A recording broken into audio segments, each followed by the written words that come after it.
ምን አይነት አሰቃቂ ወንጀል ነው በእነርሱ ላይ ሲፈጽም ይኖርኩት?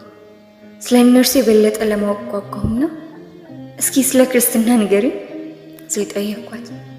ስለ ክርስትና መናገር ስትጀምር የዕጣን መዓዛ ክፍላችንን አወደው። የሚገርም እኮ ነው። እንዲህ ያለ መዓዛ ከዚያ በፊት ሸቶኝ አያውቅም። አቅሌን የሳትኩ መሰለኝ። ለመሆኑ በህልሜ ነው ወይስ በእውነት ሁሉ የሚሆነው ስል ራሴን ጠየቅኩ።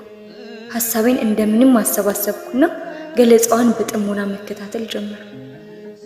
ድንግል ማርያም ከእናት ከአባቷ ተለይታ 12 ዓመት እስኪሆናት ድረስ በቤተ መቅደስ በሃይማኖታዊ ስርዓት አደገች።